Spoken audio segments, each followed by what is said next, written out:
Gimana nih Fania udah berusia 8 tahun lagi Lemhanas. Oke, Mama Vena mungkin gimana nih Fania sudah berusia 8 tahun sekarang. Semakin besar, semakin tumbuh kembangnya anak udah semakin gede gimana nih melihatnya? Iya, alhamdulillah hari ini seneng banget. Sebenarnya ulang tahunnya 16 September hari Senin. Tapi kan karena hari sekolah pasti teman-temannya nggak bisa datang. Makasih tante. Cuma alhamdulillah keluarga tadi kakak Vero sempetin datang meskipun lagi Lemhanas ya, karena kan dilantik insya Allah tanggal 1 Oktober. Bela-belain dari Lemhanas ke sini sebentar balik lagi. Ini momentum luar biasa, mudah-mudahan Fania ke depannya jadi anak soleha, pintar. Tadi kan nyanyi juga ya. Aku nggak nyangka dia bisa berani nyanyi di depan teman-temannya. Ya mudah-mudahan lah, doa yang terbaik buat Fania. Kado apa yang spesial dari Mama Vena untuk Fania? Ini acara ulang tahun ini, tapi kalau dari kakak kan dia udah dapat laptop. Karena di kelas 3 SD mesti pakai laptop ya. Maksudnya pakai pad gitu. Dari kakak Atala dapat tas sekolah. Nah dari aku bikin acara ini, kemudian nanti insya Allah kalau jadi kan kita Desember mau jalan-jalan sama kakak Merel. Jadi itu hadiah juga lah dari aku sama kakak Merel. Kemana?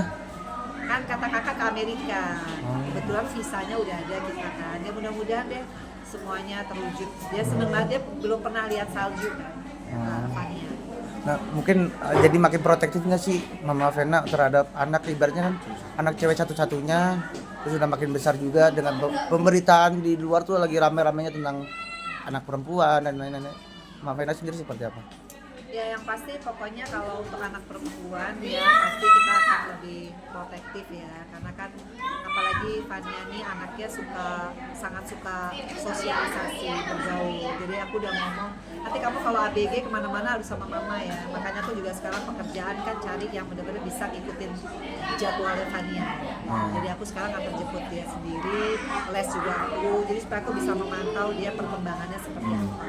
Tadi kan udah pinter nyanyi juga, emang dia arahkan ke jadi penyanyi kah? Apa jadi modeling kayak Mama Vena dulu atau gimana nih? Ya pasti Fania lesnya banyak ya, ada les balet, gimnastik, les ikro, kumon, piano, banyak lah ya. Jadi nanti kita lihat aja kayak Vero kan juga gitu. Ternyata dia udah besar, dia bisa dengan kemampuan dia bisa jadi anggota DPR, dia bisa jadi pemain sinetron. Tapi kan waktu kecilnya les terus, sama dengan Kak Atala. Jadi kalau mau jadi apa kita nggak bisa ngatur ya. Tapi yang jelas anak kecil tuh harus kita program. Dan seperti yang kita lihat Vero kan dari kecil nurut, taekwondo, piano, ikro, kumon, banyak waktu itu ya Vero. Apalagi anak perempuan harus nurut. Biar ada cita-cita yang diinginkan nggak sih? Apa gitu? Kenapa? Ada cita-cita yang diinginkan nggak sih dari Fania sendiri? Ya yang pasti harus kuliah ya. Fania harus insya Allah kalau dia memang suka pengen jadi dokter kata dia. Tapi kalau aku sih pengen dia ikut beauty pageant kalau dia interested ya, karena aku lihat dia tuh banyak sekali hobinya. Nyanyi, dia pinter nyanyi kan, dia pinter acting juga. Kadang-kadang dia suka prank aku, dia bisa nangis tanpa latihan. Jadi kayaknya dia ada bakat acting. Ada bakat. Ya kita lihat aja dia apa. Kayaknya dia harus kuliah. Berarti fokus dulu di pendidikan baru. Sama seperti Vero kan, akhirnya dia sekarang kuliah. Karena mau jadi anggota DPR mau nggak mau kan dia harus knowledge ya, harus nomor 1 lah. Gitu. Dia kuliah sekarang. Nah, mungkin melihat perkembangan Fania sendiri dari kecil sampai sekarang dan menjadi berkah juga nggak sih punya anak-anak yang luar biasa termasuk Fania juga. Alhamdulillah, makanya nih aku tuh bersyukur banget ya dikasih Allah anak-anak kayak Vero, Atala, Fania dengan segala kebisaan ya, kelebihan. Dan aku sebagai seorang ibu gak pernah menyesal karena aku waktu itu sampai 10 tahun sekali ganti profesi kan, gara-gara waktu itu anak-anakku, aku rasa kayaknya kalau aku sinetron terus kayaknya Vera sama Atala akan lebih tidak terurus. Jadi aku lebih baik ganti profesi dan akhirnya benar dari sinetron menjadi instruktur salsa lah. Kemudian aku ganti lagi jadi politisi. Terus sekarang Fania lebih besar lagi kayaknya kalau aku jadi politician waktunya kan sibuk. Aku sekarang jadi influencer atau apapun lah, kerja-kerja yang bisa dari rumah gitu. prioritas anak lah. Karena kalau aku kan udah, alhamdulillah udah semua profesi ya, tinggal anak aja nih, apalagi Fania yang masih kecil udah harus aku yang jaga. Nah, mungkin banyak juga nih yang memuji Mbak Vena juga karena membesarkan Fania sampai sepinter ini umur 8 tahun. Mungkin seperti apa Mbak melihat orang di luar sana mungkin memuji juga Mbak dengan perkembangan Fania yang sampai luar biasa ini? Ya pasti Fania kan lahirnya prematur ya. Mungkin teman-teman tahu betapa kecilnya Fania dulu, dan aku ngurus sambil aku di DPR juga, aku bawa ke kantor DPR. Jadi umur 3 bulan dia ikut kantor, ikut ke dapil, dan sekarang tuh pinter banget ya. Apalagi umur 8 tahun kelas 3, dan dia cepat kata gurunya. Aku hanya bersyukur kepada Allah karena ini semua dari Allah. Kalau aku nih hanya dikasih amanah, tugasnya adalah membesarkan, mendidik Feral, Atala, dan Fania. Jadi ya bersyukur aku masih dikasih umur, masih sehat. Ya mudah-mudahan bisa sampai nanti Fania menikah, nanti gantian dia yang ngurusin aku ya. Tuanya aku gitu. Tadi kan sempat bilang bahwasanya Mama Vena ingin kerja dari rumah aja biar makin dekat sama Fania. Mungkin berarti bisa dibilang memutuskan untuk mundur banget dari politika Ya, apa gimana? boleh dibilang gitu. Karena kemarin juga aku ada tawaran pilkada pun aku nggak ambil. Karena aku tahu konsekuensi kalau kita jadi eksekutif itu jauh lebih besar daripada legislatif ya. Karena kan kita harus standby, dan itu kan daerahnya lumayan jauh. Berarti kan aku jauh dari Feral, jauh dari Atala. Sementara sebagai ibu tuh meskipun mereka udah pada dewasa, kayaknya mendingan aku udahlah, cukuplah di politik 10 tahun. Sekarang mendingan dedikasi untuk, kalau Feral Atala kan tinggal didoain, tapi yang dijagain bener secara fisik kan Fania. Jadi aku ya supir iya, babysitter iya buat Fania, ibu iya, bapak iya. Karena kan sekarang dia udah mulai ngerti ya, dia udah mulai nanya papahnya tuh kerjanya apa dulu gitu. Jadi ini PR terbesar ya, untuk bisa membuat Fania itu berkembang selayaknya dia punya papa. Ini PR terbesar sih. Tapi berat gak sih Mbak sebagai seorang ibu sekaligus ayah gitu kan? Iya. Yang berat adalah sekarang ngasih tahu papahnya.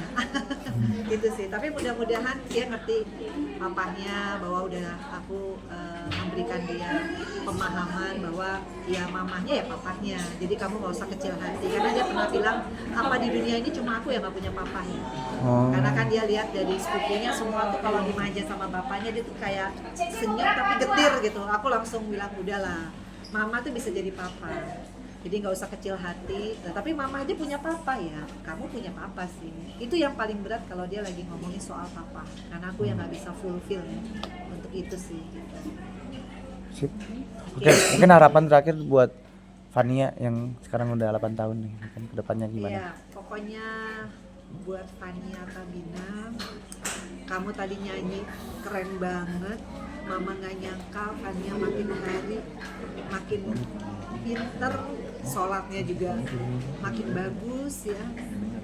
Pokoknya mama akan, mudah-mudahan mama panjang umur, sehat buat Fania. Mama akan terus berjuang buat Fania. Dan mama yakin Fania nanti akan jadi orang yang lebih sukses daripada mama.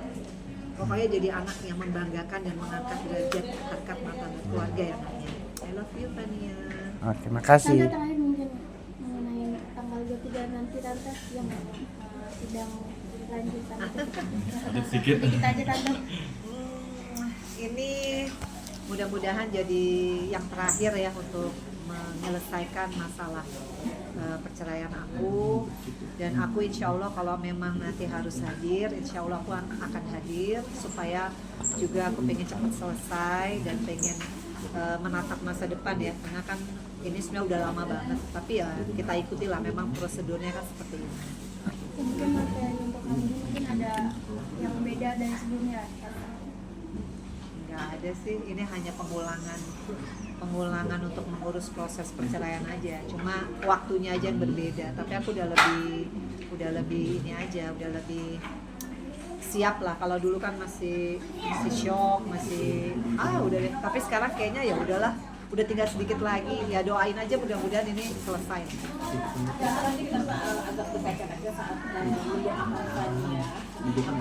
Karena Fania tuh soulmate aku, teman tidur aku. Kalau aku lagi sedih waktu tahun kapan tuh? Wah, pokoknya kalau nggak ada Fania aku nggak ngerti ya. Ada kakak Feral, ada kakak Atala, tapi kan mereka udah dewasa ya. Tapi kalau Fania tuh ngelihat matanya dia aja aku udah kayak apa ya?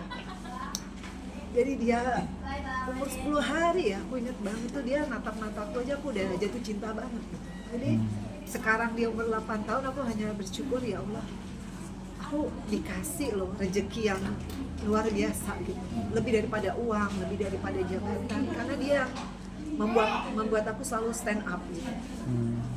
Dan dia menyelamatkan aku daripada orang-orang yang mungkin nggak punya maksud baik ya.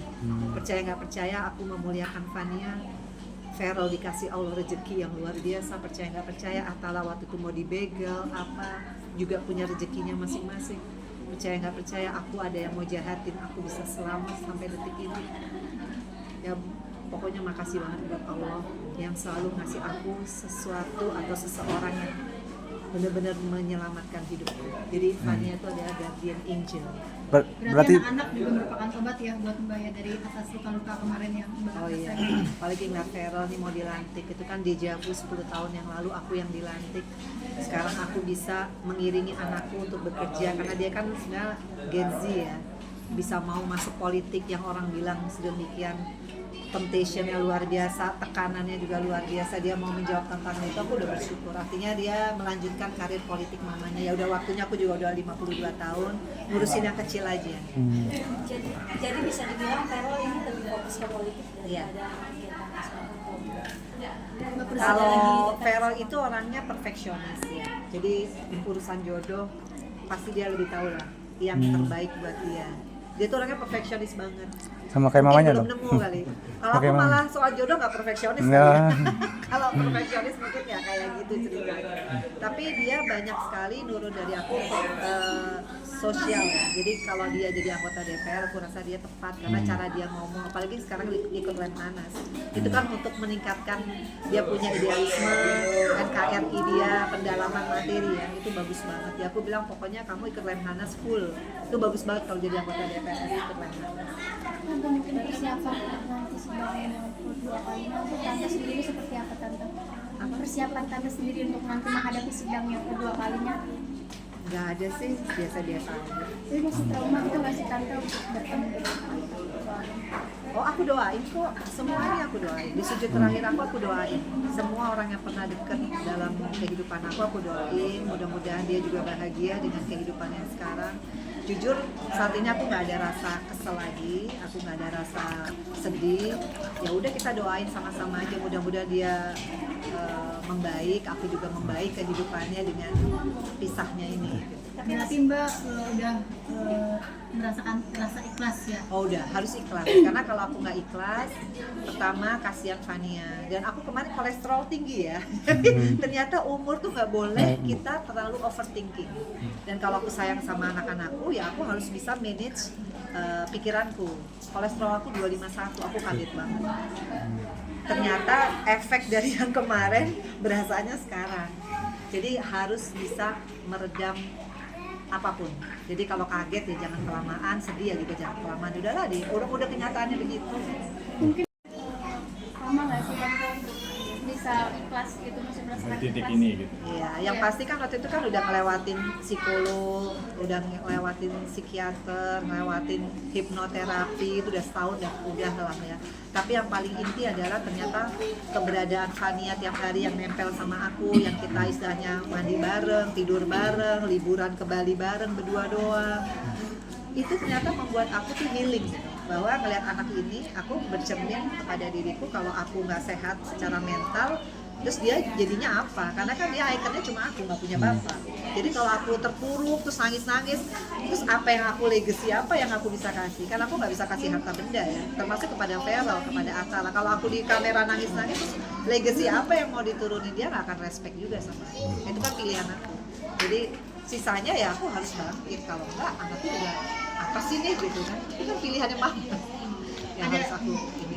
Ada rasa penyesalan nggak sih dari Mbak Fena sendiri memilih seseorang yang nggak tepat, khususnya buat anak-anak, apalagi buat Mbak Fena juga kan? Ya alhamdulillah dikasih ujian seperti itu, artinya aku harus lebih dekat sama Allah, itu aja. Nggak perlu ada yang diseselin, itu kan semua memang udah takdir ya. Ya udah, anakku juga tahu kok kalau itu memang udah garis tangan gitu. Jadi komunikasi sampai sekarang nggak ada kata atau sempat ngasih ucapan buat Fania? Jauh banget enggak. Ya, Tapi, Mbak- pokoknya aku udah damai aja deh. Merasa capek nggak sih Mbak? Maksudnya persoalannya kemarin hampir selesai, ternyata nggak selesai juga, pada akhirnya berlanjut lagi sampai sekarang. Maaf. Capek nggak Mbak? Aku bilang sama Vero kan di DPR ya. Mudah-mudahan nanti kalau dia masuk Komisi 3 mungkin ada bisa direvisi undang-undang perkawinan ya. Karena ini kan kemarin sebetulnya harusnya udah selesai harusnya. Tapi kan karena yang menggugat cerai adalah pihak suami, makanya pihak suami itu harus menjalankan kewajiban, yaitu membayar mutah iddah madliyah. Kalau tidak dibayarkan ada konsekuensi, yaitu tidak, kalau nggak salah nih ya kata dari lawyer saya, tidak bisa ikrar talak. Nah, jadi mungkin ini revisi juga bagi teman-teman di Komisi 3 ya, mudah-mudahan kalau ada kasus kayak saya yang sudah jelas ya, mungkin dari kasus KDRT-nya, kemudian ada kasus cerainya, kalau memang sudah ada hukuman atau sanksi yang sudah diterima dari yang bersangkutan, mestinya proses cerainya bisa diteruskan. Ini kan akhirnya dari nol lagi, tapi ya nggak apa-apa, ini kan memang udah mekanismenya, jadi mau nggak mau saya harus menjalani. Tapi mudah-mudahan kalau itu bisa direvisi sehingga itu bisa mempermudah kaum perempuan untuk tidak mengulangi lagi chapter ini gitu. Tapi Mbak tadi kan katanya sempat kolesterol juga, sempat ada penanganan nggak sih Mbak? Atau gimana ininya? Kalau kolesterol tuh banyak hal sih, mungkin karena aku yang dulu stres, depresi, tapi nggak pernah cek, kan setiap tahun ceknya. Begitu cek darah semua, asam urat bagus, kolesterolnya 251, sampai yang ngomong, ibu nggak pusing kepala, nggak pingsan, oh alhamdulillah enggak, masih nyetir, masih apa, tapi dia bilang jangan deh tuh, lain kali hati-hati, mendingan turunin dulu. Jadi aku sekarang udah jaga pikiran, nggak boleh stres lagi. Tante, Maafin sedikit, maafin aku. Tahu nggak sih Tante kondisi Kak Ferry kemarin sempat sakit? Mungkin seperti apa dari Tante sendiri dan di Aku pokoknya doain siapapun yang lagi sakit, mudah-mudahan segera sembuh, dan pokoknya aku ingin berdamai sama semua orang, karena ternyata berdamai itu juga menyehatkan kita semua kan. Yang udah lewat udahlah, kan udah semuanya udah dijalankan, jadi udah inkrah juga keputusan dari Kediri waktu itu soal KDRT, buat aku itu fair, jadi ya ngomongin Tante untuk kayak memperingatkan sakit gitu. maaf